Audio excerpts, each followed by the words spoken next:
আসসালামু আলাইকুম রাহমাতুল্লাহি ওয়া বারাকাতুহু। প্রিয় ভাই বোন, ছোট্ট একটি জীবন নিয়ে আমরা আমাদের এই পৃথিবীতে এসেছি। এই জীবনটা খুবই ছোট। তিরমিজি শরীফে একটি হাদিস, রাসূলুল্লাহ সাল্লাল্লাহু আলাইহি ওয়াসাল্লাম তিনি বলেছেন, আমার উম্মতের গড় বয়স হবে ৬০ থেকে ৭০ বছর। অধিকাংশ মানুষ এই সীমানা অতিক্রম করতে পারবে না। ছোট্ট এই জীবনে আমাদের করণীয় কি? আমরা তো এটা জানি, মহান রব্বুল আলামিন আমাদেরকে পৃথিবীতে একমাত্র তার ইবাদত করার জন্য সৃষ্টি করেছেন। সম্মানিত ভাই বোন, আরেকটি হাদিস, রাসূলুল্লাহ সাল্লাল্লাহু আলাইহি ওয়াসাল্লাম তিনি বলেছেন, অবশ্যই অবশ্যই তোমাদেরকে মহান রব্বুল আলামিন ৫টি প্রশ্ন করবেন কিয়ামতের দিন। এর মধ্যে ৫টি প্রশ্নের উত্তর সঠিকভাবে দিতে হবে। কেউ যদি সঠিকভাবে উত্তর দিতে না পারে, এক পা সামনে এগুতে পারবে না। কঠিন একটি হুঁশিয়ারি। সম্মানিত ভাই বোন, এ সম্পর্কে একটি প্রশ্ন যেটা গুরুত্বপূর্ণ করা হবে সেটা হলো, তুমি তোমার সারাটা জীবন কিভাবে অতিবাহিত করেছ? সারাটা জীবন তুমি কিভাবে অতিবাহিত করেছ? আরেকটি প্রশ্ন থাকবে স্পেশাল ভাবে, সারাটা জীবনের মধ্যে তোমার গুরুত্বপূর্ণ একটি সময় ছিল, সেই সময়ের নাম হলো যৌবনকাল। সেই যৌবনকাল তুমি কিভাবে অতিবাহিত করেছ? সারাটা জীবনের মধ্যেই কিন্তু যৌবনকাল থাকে। তাই এই জীবনের ৫টি মৌসুম আছে। একজন মানুষ জন্ম থেকে মৃত্যু পর্যন্ত তার পুরো জীবনটাকে আমরা ৫ ভাগে ভাগ করতে পারি। জীবনের ৫টি মৌসুম। ১ নাম্বার মৌসুম হলো শৈশব এবং কৈশোরকাল, যাকে আমরা বয়ঃসন্ধিকাল বলে থাকি। পরবর্তী মৌসুম হলো যৌবনকাল। ৩ নাম্বার মৌসুম হলো প্রৌঢ়ত্ব বা প্রাক বার্ধক্য। চতুর্থ মৌসুম হলো বার্ধক্য। পঞ্চম মৌসুম হলো পরম বার্ধক্য। তার পরবর্তী স্টেপ হলো জীবন শেষ, তার মানে মৃত্যু। মৃত্যুর মধ্য দিয়ে আমরা পরকালে চলে যাব। সম্মানিত ভাই বোন, এই যে আমাদের ছোট্ট একটা জীবন, এই ছোট্ট একটা জীবনে আমাদের মহান রবের ইবাদত করতে হবে।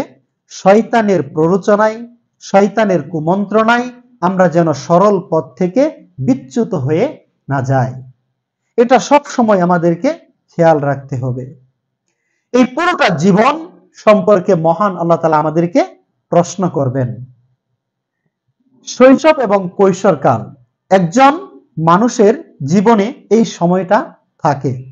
জন্ম থেকে শুরু করে ১৫ বছর পর্যন্ত বা বয়ঃসন্ধিকাল পর্যন্ত এই সময়কে আমরা শৈশব এবং কৈশোর বলে থাকি। ১৫ বছরের আগে আমাদের হলো শিক্ষা জীবন।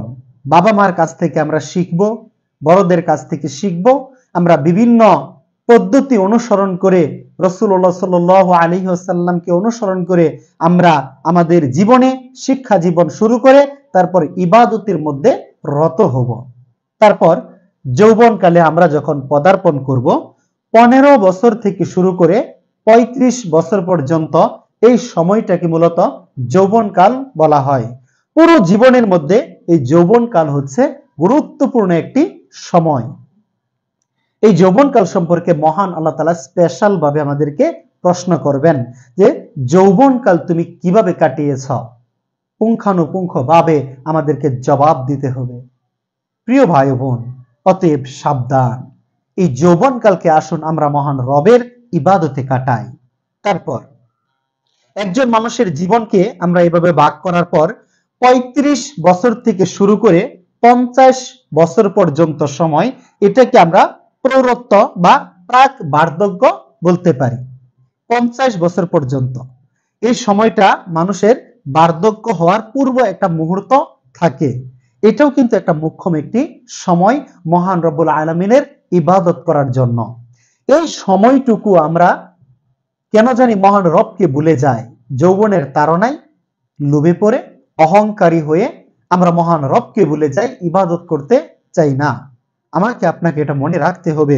পুরো জীবন সম্পর্কে মহান আল্লাহ তাআলা প্রশ্ন করবেন, স্পেশাল ভাবে যৌবনকাল এবং এই 50 বছরের আগ মুহূর্তটা যে এই সম্পর্কে স্পেশাল ভাবে প্রশ্ন করা হবে, উত্তর কিন্তু সেদিন দিতে হবে। এক পা সামনে এগিয়ে যাওয়া যাবে না। তারপর বার্ধক্য। একজন মানুষ 50 বছর থেকে শুরু করে 70 বছরের যে মধ্যে সময়টা থাকে, এটা হলো বার্ধক্যকাল। এ সময়ে মানুষ আরো বেশি দুনিয়ার প্রতি অহংকারী বা লোভী হয়ে থাকে। ইবাদত বন্দেগী তখনও করতে চায় না, বলে আরো সময় আছে তারপর ইবাদত করব। এরকম করতে করতে, লোভ করতে করতে, আশা করতে করতে আমরা মহান রবের ইবাদত থেকে নিজেকে বঞ্চিত রাখি। আরেকটা সময় হলো 70 বছর থেকে শুরু করে 80-90 বছর পর্যন্ত, বা এই সময়টা পরম বার্ধক্য। এই সময়ে মানুষ ইচ্ছা করলেও কোনো কিছু করতে পারে না, ইবাদত বন্দেগী তেমন কিছু করতে পারে না।